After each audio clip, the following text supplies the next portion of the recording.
हाँ, तो नमस्कार जी, सत श्री अकाल, आदाब मेरे प्यारे विद्यार्थियों। तो मैंने लाइव लेक्चर में आपका इस पाठ जो पाठ है संस्कार भावना, जिसको किसने लिखा है मित्रों, जिसको किसने लिखा है याद होगा आप लोग को, जिसको लिखा है विष्णु प्रभाकर जी ने जी। उनके बारे में हमने पढ़ा था और उनके बारे में जाना था। साथ ही साथ हमने यह भी जाना कि ये चैप्टर क्या बताना चाहता है। दरअसल चैप्टर नहीं, ये एकांकी, आप सभी जानते हो ये एकांकी क्या बताना चाहती है, वो भी हमने देखा कि किस तरह से हमने एक रिवाइज इसको किया था कि किस तरह से एक माँ रहती है, उसके दो बेटे, बड़े बेटे का नाम अविनाश, छोटे बेटे का नाम अतुल। तो अविनाश जो है एक वी जाति लड़की से शादी कर लेता है। वी जाति लड़की मतलब दूसरे जात की लड़की शादी कर लेता है। और आप सब इस बात को जानते हैं कि आज का या फिर जो पुराना समाज है, उस समाज में अलग धर्म, अलग जाति के लड़की से शादी करना, अपना रिश्ता जोड़ना कितना, मतलब आप बोल सकते हो कितना गलत माना जाता था। और यही कहीं संस्कार, ये जो संस्कार है, जो पुरानी, जब आप बोल सकते हो पुरानी सोच का ये जो संस्कार है, ये संस्कार कहीं ना कहीं एक माँ को अपने बेटे से दूर कर दिया। समझ रहे हो, वो माँ अपने संस्कार को बचाने के लिए अपने बेटे से दूर हो गई, और उसी के बारे में ये पूरा एकांकी है। तो हमने देखा था किस तरह से माँ परेशान थी। तो फिर यहाँ हम रुके थे कहाँ पर मित्रों, हम वहाँ पर रुके थे कि उमा अपनी जेठानी मतलब अविनाश की पत्नी से मिलने गई थी, क्योंकि वो अपनी सास को देख रही थी कि उसकी सास किस तरह से परेशान थी, मतलब अविनाश की माँ कैसे परेशान थी उसे देख रही थी, और उसके ही कष्टों के निवारण के लिए वो वहाँ गई थी। तो हमने देखा था किस तरह से जेठानी मतलब अविनाश की पत्नी ने उमा को सारी बात समझा दी थी कि अगर आज तुम मुझे बोल रही हो कि मैं अपने सास के लिए अपने पति को छोड़ दूं, तो अगर कल को तुम्हें माँ जी के लिए, तुम्हें रिश्तों के लिए, तुम्हें संस्कार के लिए, तुम्हें धर्म के लिए अगर अपने पति को छोड़ना पड़ा उमा, तो क्या तुम छोड़ोगी? तो उमा का जवाब था नहीं। तो अविनाश की पत्नी ने वही बोला, जब तुम्हारा जवाब नहीं है तो मैं कैसे अपने पति को छोड़ दूं। और यही बात उमा इस बात से सहमत थी। और आगे हम चलते हैं। तो माँ ने क्या बोला, तो तुम चली आई? उमा बोली हाँ, तो मैं कर भी क्या सकती थी। अब जी हाँ, जब ऐसा प्रश्न उसके सामने रख दिया गया तो उमा करती भी क्या, क्योंकि आप सब जानते हो एक पति पत्नी का रिश्ता परमेश्वर और परमेश्वरी के रिश्ते जैसा होता है। समझ रहे हो। तो माँ आगे क्या बोलती है, उमा पर तुम वहां हो तो आई, अतुल भी जाता है, तुम सब जाते हो, तुम तो निर्मम हो। समझ रहे हो, निर्मम मतलब निर्दयी। तुम तो निर्मम हो और मैं मोह ममता में फंसी हुई हूँ, उसकी सूरत को तरसती हूँ, कैसी उल्टी बात है। तो मतलब माँ क्या बोलना चाहती है कि उमा तू भी जाती है, मतलब अपनी छोटी बहू से बोलना चाहती है कि तू भी जाती है, तेरा पति अतुल भी जाता है, मतलब अविनाश का छोटा भाई अतुल भी जाता है, बस मैं ही हूँ कि नहीं जाती। तुम दोनों इतने निर्मम निर्दयी हो, तुम लोग तो चले जाते हो। मैं एक माँ हूँ, मेरे पास एक माँ का दिल है, मैं इतनी ममतापूर्ण हूँ, तो भी अपने संस्कारों की वजह से, अपने रीति रिवाजों की वजह से, अपने उसूलों की वजह से, अपने खानदानी पेशों की वजह से मैं उसकी सूरत देखने के लिए तरसती हूँ। तरसना मतलब क्लास, तड़पना, सूरत मतलब चेहरा। कैसी उल्टी बात है, मतलब ये कैसी विपरीत बात है। तो उमा क्या बोलती है, पर माता जी हम क्या उनसे मिलने गए थे? हम तो उमा क्या बोलती है, माता जी क्या क्या मैं उनसे मिलने थोड़ी ना गई थी, मैं उनको आपके कष्टों का निवारण हेतु उन्हें कहने गई थी कि आपकी तकलीफ क्या है, मैं उनसे मिलने नहीं गई थी। तो माँ क्या बोलती हैं, कहते हैं चेतन से अचेतन अधिक शक्तिशाली है। समझ रहे हो, चेतन मतलब क्लास क्या होता है आप सबको मालूम है। चेतन मतलब जब आप किसी चीज़ की चिंता करते हो या किसी चीज़ के से मोहब्बत करते हो, तो उससे चेतन अचेतन अधिक शक्तिशाली है, उसमें अधिक आकर्षण है, इसलिए तुम एक दूसरे के प्रति खींचे, चाहे वह प्रेम था चाहे वह घृणा थी, पर असल बात रक्त के खिंचाव की थी, वह होकर रही।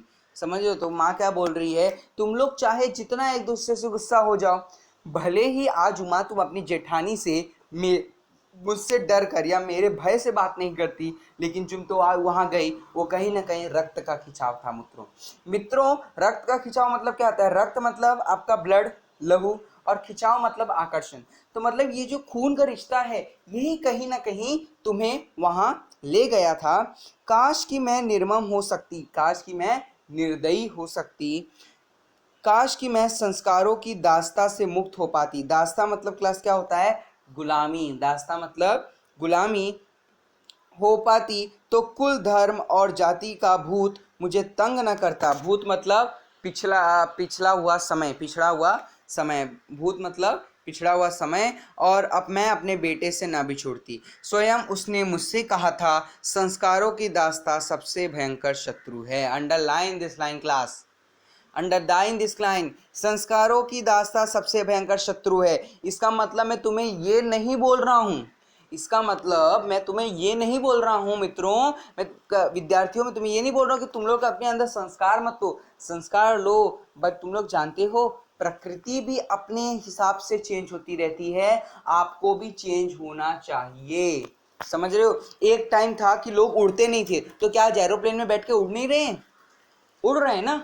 तो यही मैं बोलना चाहता हूँ, अगर आप चेंज हो रहे हो चेंज हो। अगर कोई आपके सामने अलग कल्चर का दिखता है, इसका मतलब ये नहीं कि वो लुक्खा है, लफंगा है, इसका मतलब ये है कि उसने नया कल्चर अपनाया है। लेकिन मैं ये नहीं बोलना चाहता कि आप अपने संस्कारों को भूल जाओ। संस्कार बदलते नहीं, संस्कार में परिवर्तन होता है।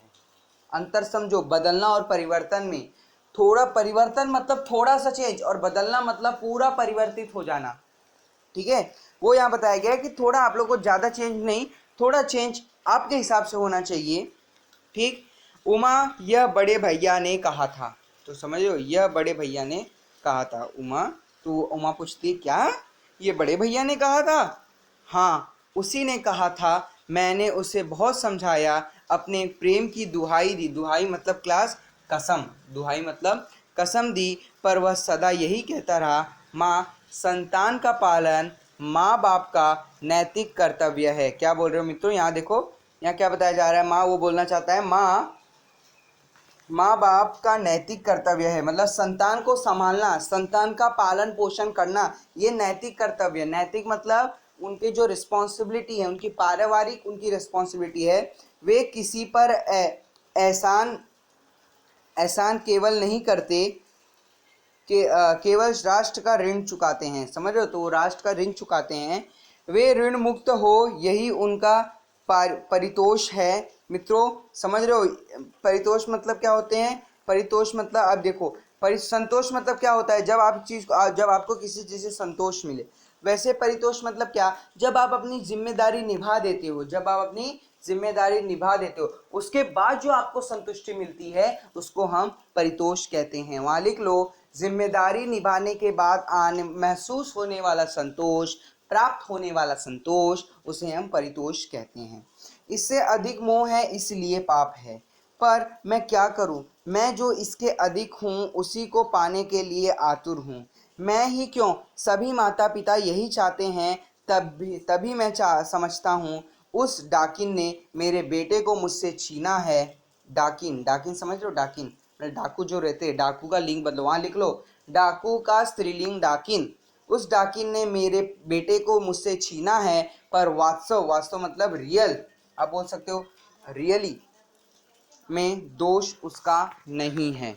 ओके, तो यहाँ यही बताया गया है कि भले उसने मुझसे छीना है, उसने मुझे छीना, मतलब यहाँ वही बताना चाहती है कि मेरा बेटा ऐसा नहीं था, ना तो मैंने उसके पालन पोषण में कमी रखी। जो इनके बाबूजी थे वो हमेशा बोलते थे, और उमा, जो उनका बेटा, बड़ा बेटा है अविनाश, ये भी मुझे बहुत बार बार बोलता था कि माँ, बेटे का पालन पोषण, बच्चे का पालन पोषण, यही माँ बाप का धर्म है, और इसी में उन्हें परितोष होता है। लेकिन गलती मेरी ही थी कहीं ना कहीं उमा, कि मैं अपने बेटे से ज़्यादा ममता लगा बैठी, मैं अपने बेटे को ज़्यादा प्यार कर बैठी, और इसी बात का फ़ायदा कहीं ना कहीं उस डाकिन मतलब अविनाश की पत्नी ने उठाया। उसने उससे प्रेम किया, और मेरे बेटे अविनाश को मुझसे कहीं ना कहीं छीन लिया।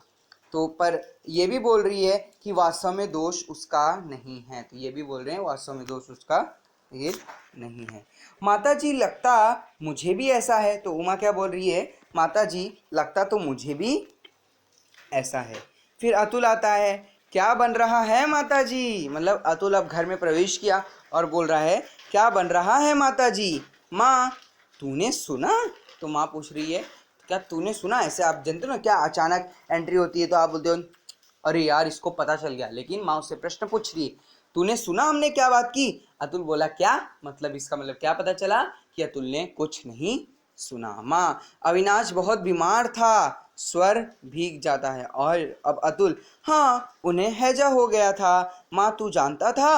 अतुल, हाँ। समझ रहे हो, तो यहाँ बीमारी की बात आ गई कि जब माँ ने पूछा तूने सुना, तो ये अतुल बोलते हैं हाँ क्या क्या सुना। तो फिर इसकी माँ, जो माँ है इनकी माँ, बोलती है अतुल बहुत ही बीमार था, तो उसने बताया हाँ उन्हें हैजा हो गया था, मुझे पता है। माँ, तूने मुझसे कहा तक नहीं, अतुल तुमसे कहता क्यों? माँ, क्यों, क्या मैं उसकी माँ नहीं थी? माँ, तो हो, पर सुनकर क्या करती, क्या उसके पास जाती? ये सेंटेंस कहीं यहाँ लिख लो, या ये जो लास्ट का सेंटेंस है, क्या उसके पास जाती, और उसके आगे सेंटेंस ये लिख लो, बहुत इंपॉर्टेंट सेंटेंस है, वहाँ मार्क कर लो, इंपॉर्टेंट सेंटेंस है, बिकॉज वहाँ ममता पर सवाल उठाया गया है। समझ रहे हो, वहाँ क्या हुआ है क्लास? ममता पर सवाल उठाया गया है, मातृत्व पे सवाल उठाया गया है, माँ की जो प्रेम है, जिसे हम ममता का रूप दिया गया है, उस पर सवाल उठाया गया है। ठीक है, वहां लिख लो। तो यहाँ हमने यही देखा कि अतुल को उसकी बीमारी के बारे में मालूम था, लेकिन उसने अपनी माता से नहीं बताया।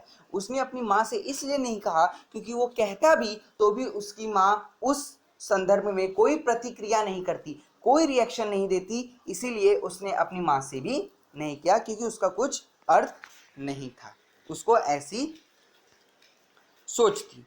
अब अतुल आगे क्या कहता था? मैं जानता था तुम वहां नहीं जा सकोगी, और जाने से भी क्या होता है, जब तक तुम उस नीची श्रेणी का विजातीय, मैं तुम लोग कब से बोल रहा हूँ, विजातीय भाभी को घर नहीं ला सकती, तब तक प्रेम और ममता की दुहाई व्यर्थ है। तुम सब निर्मम हो, निर्मम। ठीक, तो वही यहाँ बताया गया है। तो बाद में अतुल वही बोलता है कि अगर माँ मैं तो आपको बता भी देता, अगर मैं आपको बता भी देता तो आप कर भी कह सकती थी, अगर मैं आपको बता भी देता तो तो भी आप कुछ नहीं करती। और अगर आप ये बताओ, अगर मैं आपको बता देता तो क्या आप वहाँ जाती, क्या आप भाभी से मिलती? क्योंकि आप जानती हो, आपको तो उसी बात का गुस्सा है कि भाभी एक विजातीय नारी है, या फिर एक विजातीय लड़की है, और उसने आपके बड़े बेटे अविनाश को फंसाया है। आपके अंदर तो यही भावना है, और आप उसके पास जाती नहीं, तो मुझे आपको बता के मतलब ही नहीं था। विजातीय मैंने आपको बताया है, दूसरे जात की। ठीक, और ममता की दुहाई व्यर्थ है। समझ रहे हो, ममता की दुहाई मतलब अपने ममता का कसम भी आपके लिए व्यर्थ है। व्यर्थ मतलब अनुपयोगी, लिख लो, व्यर्थ मतलब अनुपयोगी। मैं निर्मम हूँ, माँ कैसे आश्चर्यचकित हो जाती है, और वहाँ लिखती है मैं निर्मम हूँ। निर्मम मतलब निर्दयी, निर्मम ही नहीं कायर भी। ये शब्द कायर अंडरलाइन करो, कायर मतलब डरपोक, कायर मतलब डरपोक। निर्मम ही नहीं कायर भी, जिन संस्कारों से तुम पत्नी हो उन्हें तोड़ने की शक्ति तुम में नहीं है माँ। समझ रहे हो? तो मैंने आपको स्टार्टिंग में बताया था कि अविनाश ने जब एक वी जातीय लड़की से शादी की, तो माँ चाहती तो उस बच्ची को अपना भी सकती थी कि कुछ भी ना हो, कुछ भी तो हो, वो एक लड़की तो है, किसी बाप की बेटी तो है, किसी भाई की बहन तो है। लेकिन उस माँ ने उसको पुत्र वधू के रूप में नहीं अपनाया। उसका कारण यही था कि उसके पति के जो संस्कार थे, उसके ससुर के जो संस्कार थे, उसके पीढ़ी के जो संस्कार थे, वो कहीं ना कहीं उसके हाथ बांधे रोक रहे थे। और उसी का जिक्र अभी अतुल ने भी कहा। अतुल ने कहा मैं तुम्हें बता भी देता तो भी तुम उन्हें घर नहीं लाती, क्योंकि आप निर्मम निर्दयी तो हो ही, उनको तुमने नहीं स्वीकार किया, निर्दयी तो हो ही, लेकिन तुम कायर भी हो, क्योंकि कायरता एक कारण बन चुकी थी कि तुमने भाभी को नहीं स्वीकार किया भैया के लिए, क्योंकि तुम्हारे संस्कार, तुम्हारे पति की जो संस्कार है, कहीं ना कहीं उससे तुम डर गई थी, उससे तुम भयभीत हो चुकी थी। उमा, लेकिन आप में तो है, आप तो वहाँ गए होंगे। मुझे वहाँ जाने के लिए कोई काम नहीं था, इसलिए नहीं गया। आप भी नहीं गए? हाँ, तो भी नहीं गया? जाकर क्या करता? भाई के मरने का समाचार सुनकर भी आपका हृदय नहीं पसीजता? पसीजता मतलब क्लास लिख लो, पिघलता। पसीजता मतलब पिघलता। उमा, यदि तुम भाई साहब को जानती होती तो ऐसा बात नहीं कहती। मुझे तो क्या, वे मेरे डॉक्टर को भी अपने पास नहीं आने देते। तो समझ रहे हो क्या बोलना चाहते हैं? अतुल बोलना चाहता है, जब सबने प्रश्न किया क्या तुम भी नहीं गए थे, तो मतलब जो उमा ने वही प्रश्न किया, अच्छा ठीक है, तुम्हारे माँ के अंदर शक्ति नहीं है अपने अपने पति के विचार तोड़ने की, लेकिन तुम्हारे अंदर तो अपने पिता के विचार तोड़ने की शक्ति है। तो लेकिन उसने कहा नहीं, मैं भी वहां नहीं गया, क्योंकि अगर मैं जाता तो भी क्या कर सकता था, अगर अविनाश भैया के मृत्यु का भी समाचार आता, उनके मरने का भी समाचार आता, तो भी ये मेरी माता का दिल नहीं पसीजता, उनकी ममता नहीं छलकती और दिल पसीजता। तो उमा बोलती ऐसे कैसे? तो उनके पति ने कहा कि भैया ऐसे हैं कि वो अपने पास चिकित्सक को भी नहीं आने देते, डॉक्टर मतलब चिकित्सक, लेकिन फिर भी आप उनके भाई थे, आपको देखकर उन्हें शांति ही मिलती। वे राम सिंह पानी ले आओ। तो मतलब जब वो ऐसे बोल रही थी तभी अतुल ने उसकी बात काट दी और बोली राम सिंह पानी ले आओ। बोला राम सिंह पानी, तो राम सिंह ने बोला आया सरकार, लाया सरकार। अतुल आगे, देखो उमा, भाभी से बढ़कर भैया का और कोई नहीं है, यह कटु सत्य, कटु सत्य मतलब अंडरलाइन करो, कटु मतलब कड़वा सत्य है, हम स्वीकार, स्वीकार मतलब एक्सेप्ट, ठीक, हमें करना ही चाहिए, इसलिए उनके होते हमें कुछ भी करने का अधिकार न ही था और न है। तो समझ लो, तो यहाँ क्या अतुल भाइयों मतलब मित्रों बताया जा रहा है, ये जो है अतुल, ये उनको अपनी पत्नी को समझा रहा है कि उमा चाहे कुछ भी हो जाए, चाहे जितने भी हो जाए, कि भैया जो है, आज भैया जहाँ भी है वो भाभी के सेवा के नाते हैं, सेवा के का, और यही बात मिश्रानी ने भी बोली थी, हमने देखा था।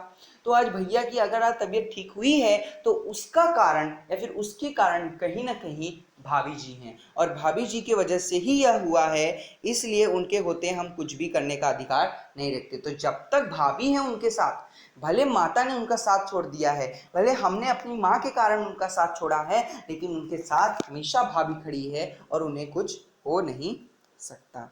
तो माँ अतुल तूने और भी सुना क्या माँ? तो माँ ने बोला कि तूने और भी कुछ सुना?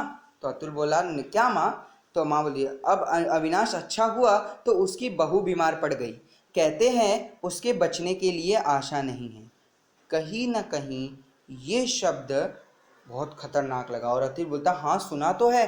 क्या सुना है? यह कि भाभी मरणासन्न है। मरणासन्न मतलब अभी देखो, जैसे आसन, आसन जैसे आप बोलते हो ना, आसनग्रस्त, या फिर आप बोल सकते हो स्थापन, स्थापन मतलब आसन मतलब अब वो मृत्यु निकट आ चुकी है, उनकी मृत्यु निकट आ चुकी है। तो तुम्हें यह भी पता है? तो यही माँ बोली कि अच्छा तुम इतना सब जानते हो तो क्या ये भी जानते हो कि वो कहाँ है? तो तुम क्या ये भी जानते हो कि तुम्हारे भाभी की भी तबीयत खराब है? और कहीं ना कहीं ये बात सुनकर वो चकित रह गया, और फिर बाद में माँ ने उसको सब बात बताई कि वो मरणासन्न है। मरणासन्न मतलब उसकी मृत्यु अब निकट है। और ये सुनकर सा खौल गया। जो बीच का इतना बड़ा ब्लैक पार्ट है वो आप लोग पढ़ लेना, कुछ डाउट आए तो पूछ लेना, मैं तो आपके ग्रुप में ही हूँ, आपको वो शब्द का अर्थ बता दूंगा कि वो पढ़ के उस मतलब नहीं, उससे जल्दी आपके पेपर में नहीं आता। फिर भी ऐसा नहीं बोल रहा हूँ मत पढ़ो, पढ़ लो उसको एक्सप्लेन, क्योंकि वो इजी लैंग्वेज में लिखा गया है तो आपको कोई डाउट भी नहीं लाएगा। ठीक, आगे पढ़ते हैं। क्या हुआ? अतुल, हाँ माता जी, मुझे पता है और यह भी पता है कि आपने प्राण खपाकर भाभी ने भैया को तो बचा लिया था। खपाकर मतलब, खपाकर मतलब आप बोल सकते हो एक में इस्तेमाल करके, उपयोग करके, लिख लो खपाकर, इस्तेमाल करके, उपयोग करके, परंतु भैया के पास भाभी को बचाने के लिए प्राण नहीं है। कितना सुंदर वाक्य, अंडरलाइन करो। देखो देखो ये जो मैं सामने आपकी स्क्रीन खुला है ना, इसमें जो जो वाक्य अंडरलाइन है सब अंडरलाइन करो, क्योंकि ये सब इंपॉर्टेंट सेंटेंस है जो आ चुके हैं।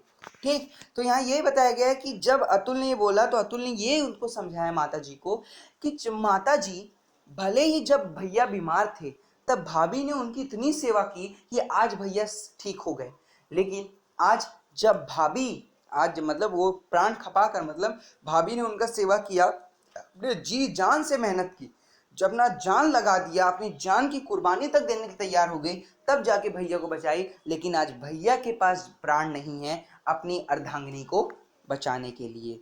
अतुल, तो अविनाश की बहू मर जाएगी? यह सुनकर माँ को बहुत बुरा लगा। माँ ने कहा बेटा तो लगता है क्या उसकी बहू मर जाएगी अविनाश? सुना तो ऐसा ही है। अरे बाप रे, अब क्या कर रहे हैं आप? वहां नहीं गए? नहीं नहीं, आप वहां जाइए। तो उमा ने ये सुनते ही कहा कि आप वहां क्यों नहीं गई, आप तुरंत वहां जाइए, जल्द से जल्द। अतुल, कोई लाभ नहीं होगा उमा, भैया में एक दोष है, वो जो कहते हैं करना जानते हैं। उनके पास पैसा नहीं है, परंतु उसके लिए वे किसी के आगे हाथ नहीं पसारेंगे। पसारेंगे मतलब फैलाएंगे। वे फौलाद के समान हैं, ठीक है, जो टूट जाता है पर झुकता नहीं। फौलाद मतलब आप समझते हो ना, जो जल्दी टूटता नहीं, एक सख्त चीज या ठोस चीज, उसको फौलाद कहते हैं। तो मतलब यहाँ क्या बताया गया, तो जब उमा बोली कि जब इतनी कंडीशन खराब है, भाभी जी इतनी सीरियस है, जेठानी जी इतनी सीरियस है, तो आपको वहां जाना चाहिए, तो जी आप जाइए वहां, आप वहां जाइए। तो अतुल ने कहा जाकर भी क्या मतलब, जाकर भी क्या मतलब, मैं उनकी कुछ सहायता कर नहीं सकता, क्योंकि जिस दिन से भैया ने घर छोड़ के गए हैं, इन माँ की, पुरानी माँ की, भूत की संस्कारों की बातों को सुनकर माँ ने, मेरी पत्नी मतलब अविनाश ने कहा, माँ ने हमारी भाभी को अपनी पुत्र वधू स्वीकार नहीं किया, इसलिए भैया अपनी भाभी को लेकर हट गए। उसी दिन से, समझ लो, उसी दिन से भैया ने हमसे मदद लेनी भी बंद कर दी है। और इसीलिए अगर आज मैं जाता भी हूँ, उनकी मदद भी करता हूँ भाभी के प्राणों को बचाने के लिए, तो वो हमसे मदद नहीं लेंगे, उल्टा हमें वहाँ से भगा देंगे, या फिर वो हमें वहाँ से, वो कह देंगे, सम्मान सहित हमें वहाँ से लौटा देंगे। लेकिन मुझे तो है, तो क्या, तो अच्छा, तो सॉरी, मैं आगे थोड़ा बढ़ गया। वो तो क्या बोले, जो टूटता है पर झुकता नहीं। लेकिन भाभी को कुछ हो गया तो, भाभी को कुछ हो गया तो क्या करेंगे, तो क्या होगा? नहीं उमा, इससे आगे सोचने का अधिकार मुझे नहीं है। तो ये बात अतुल भी नहीं सोचता है कि अगर कल को कुछ भाभी को हो गया तो भैया को क्या होगा। और मैंने आपको स्टार्टिंग में बता दिया था कि अगर भाभी को, मतलब उसकी जेठानी मतलब अविनाश की पत्नी को कुछ हो जाता तो अविनाश भी जिंदा नहीं रह पाता, क्योंकि ये दोनों एक, मतलब आप बोलते हो अखंड प्रेमी हैं, इनका रिश्ता कोई नहीं तोड़ सकता। और माँ, लेकिन मुझे तो है। अब लगता है माँ जी की बुद्धि खुली है, माँ जी को कुछ सबक आया है। चलो देखते हो क्या सबक आया है। अधिकार तो तुम्हें भी नहीं है माँ, पर तुम सोचो तो तुम्हें कोई रोक नहीं सकता। तो अतुल क्या बोल रहा है कि देखा जाए तो आपको भी अधिकार नहीं है, क्योंकि आज दोनों जन अगर किसी हालत में हैं तो उसकी जिम्मेदार माँ आप ही हो, समझ लो, उसकी जिम्मेदार माँ आप ही हो। इसलिए आपके पास भी कोई कारण नहीं है, या फिर आपके पास भी कोई जिम्मेदारी नहीं है, आपके पास भी कोई हक नहीं है कि आप जाकर भैया और भाभी की मदद करें। लेकिन आप कर सकती हो, मतलब आपको रोकने का साहस भी, अधिकार भी किसी के पास नहीं है। तो मतलब वो जैसे हम लोग बोलते हैं ना कि अगर समझ लो कल टेस्ट है, मैंने समझ लो है नहीं, बस आई एम टेलिंग, अगर कल टेस्ट है और मैं तुम लोग को बोलूं कि कल टेस्ट, मैं तुम लोग को एक हफ्ते पहले बोलता हूं कि कल टेस्ट है उसको, और ठीक कल टेस्ट है, लेकिन जिस दिन टेस्ट है उस दिन मैंने आपको कुछ मैसेज भेजा नहीं, तो आप लोग क्या बोलोगे, सर आपने तो मैसेज भेजा नहीं, तो मैं, समझ लो, तो वो एक बहाना मिल जाता है ना। तो कहीं ना कहीं वही यहाँ अतुल बताना चाहता है।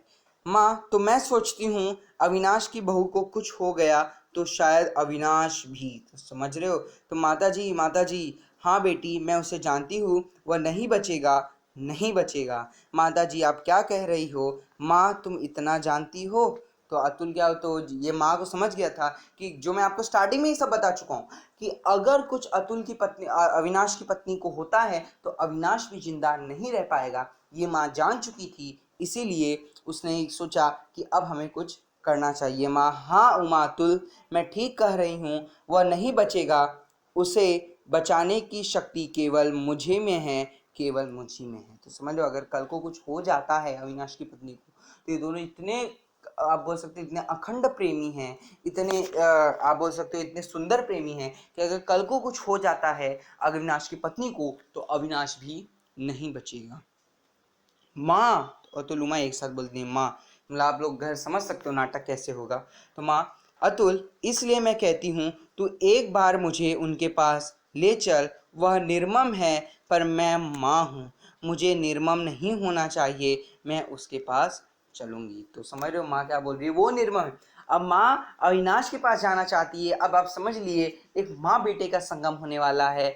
दुनिया का सबसे खूबसूरत, दुनिया का सबसे सराहनीय, दुनिया का सबसे प्रशंसीय और दुनिया का सबसे सुंदर संगम होता है माँ और बेटे का, जिसका काट कोई नहीं, वह संगम होता है माँ बेटे का। अब वो यही इसी एकांकी में होने वाला है कि अब माँ को अपनी गलती समझ में आई और वो ये समझ गई थी कि ये अविनाश, अब वो अपनी बहाने में, आप बोलते हो ना आप कितने सुंदर शब्दों का प्रयोग कर रही है, अब कहीं ना कहीं निर्मम शब्द का असली अर्थ समझ में आ रहा है कि अविनाश निर्मम है। अविनाश निर्मम है, मतलब अविनाश तो गलत है, लेकिन मैं तो निर्मम नहीं हूं ना। अविनाश निर्दयी है, वो मुझसे नहीं बात कर तो रह सकता है, लेकिन मैं उसके बिना नहीं जी सकती, इसीलिए मुझे वहां ले चल, मुझे निर्मम नहीं होना चाहिए, मैं उसके पास चलूंगी। ऐसे कौन बोल रहा है मित्रों, ऐसे कौन बोल रहा है, ऐसे माँ बोल रही है।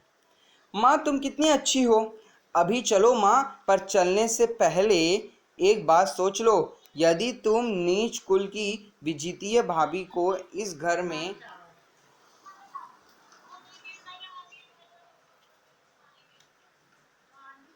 नहीं ला सकती तो जाने से कुछ लाभ नहीं होगा। तो यहाँ ये अतुल क्या बोलना चाहता है कि अब जो भी हो रहा है उसका कारण यही है। अगर इतना समझे, नीच कुल मतलब क्लास, नीच कुल मतलब ये नहीं कि वो दुष्ट है, नीच कुल मतलब छोटी जात आप बोल सकते हो, शेड्यूल कास्ट आप बोलते हो ना। अगर आप उस लड़की को इस घर में नहीं ला सकती तो वहाँ जाने का भी कोई अर्थ नहीं है। तो माँ बोलती है कि जानती हूँ अतुल, इसीलिए जा रही हूँ, जानती हूँ अतुल, इसीलिए जा रही हूँ। ऐसी बात है तो चलो माँ, अभी चलो। राम सिंह टांगा लाओ अभी इसी वक्त, और उमा तुम भी चलो। तो मतलब टांगे, पहले ज़माने में तो आप भी जानते हो टांगा रहता था, तो उन्होंने यही बोला है कि अभी तुम आ जाओ, तुम टांगा लाओ और टांगा लेके चलते हैं, अब अभी शीघ्र तुरंत चलते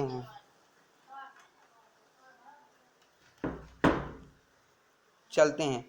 ठीक, टांगा लाओ, टांग लेके चलते हैं। शीघ्र मतलब तुरंत, शीघ्र मतलब तुरंत, इसी समय हम चलते हैं। उमा, जिन बातों का हम प्राण देकर भी विरोध करने को तैयार रहते हैं, एक समय आता है जब चाहे किसी भी कारण हो, हम उन्हें बातों को स्वीकार कर लेते हैं। क्लास, ये लाइन स्टार्टिंग में थी और मैंने इसे अंडरलाइन करके आपको एक शब्द लिखवाया था, उसका नाम था मजबूरी, और वापस आप शब्द यहाँ लिखो मजबूरी, या आप लिख सकते हो धर्म संकट। यस क्लास, यहाँ नीचे आप धर्म संकट भी लिख सकते हो, मजबूरी भी लिख सकते हो, क्योंकि ये धर्म संकट आप इसलिए बोल सकते हो कि माँ जो संस्कारों की पक्की थी, धर्म संकट क्या होता है, माँ जो संस्कारों की पक्की थी, या फिर और जो बेटे को भी चाहती थी, मतलब इस समय माँ धर्म संकट में खड़ी थी, मतलब वो जो करती सही करना चाहती थी, क्योंकि अगर एक सही करती तो दूसरा गलत हो जाता, दूसरा सही करती तो पहला गलत हो जाता। मतलब अगर वो माँ बेटे की जान बचाती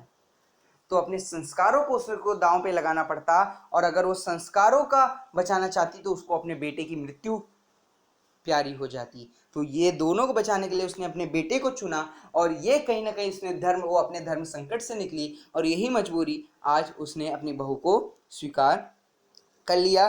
तो हमारा यहाँ ये नाटक खत्म होता है मित्रों। तो कैसा लगा आपको नाटक, मैं एक बार और स्टार्टिंग से रिवाइज कर देता हूँ कि हमने इस कहानी में देखा संस्कार और भावना, हमने कैसे देखा कि किस तरह से संस्कार लोगों के जीवन में एक खेल खेलता है, और भावना, तो हमने देखा कि संस्कार और भावना, ये जो शीर्षक है ये बहुत ही सुंदर तरीके से आपको आएगा कि शीर्षक की सार्थकता बताओ मित्रों, शीर्षक की सार्थकता बताओ। तो क्या होगा कि संस्कार और भावना, ये दोनों जो नियम है, कहीं ना कहीं संस्कार और भावना ये उस माँ को धर्म संकट में खड़ा कर देते हैं, क्योंकि अगर माँ संस्कारों के साथ जाती तो उसे अपने बेटे की जिंदगी का हरण करना पड़ता, और यदि माँ संस्कारों को छोड़ती तो उसे अपने बेटे का जीवन मिल जाता। तो कहीं ना कहीं उस माँ ने इसी धर्म संकट को से निकलने के लिए अपने बेटे के प्राणों को गले लगाया और अपने संस्कारों का हरण कर दिया, लेकिन उसने अपने संस्कारों का पूर्णतः हरण नहीं किया। उसने कहा कि हमें कभी कभी हमारे संस्कारों में परिवर्तन करना चाहिए जो उचित हो और समाज के लिए हितकारी हो। तो तुम्हें ये पाठ एकांकी बहुत ही सुंदर लगी होगी।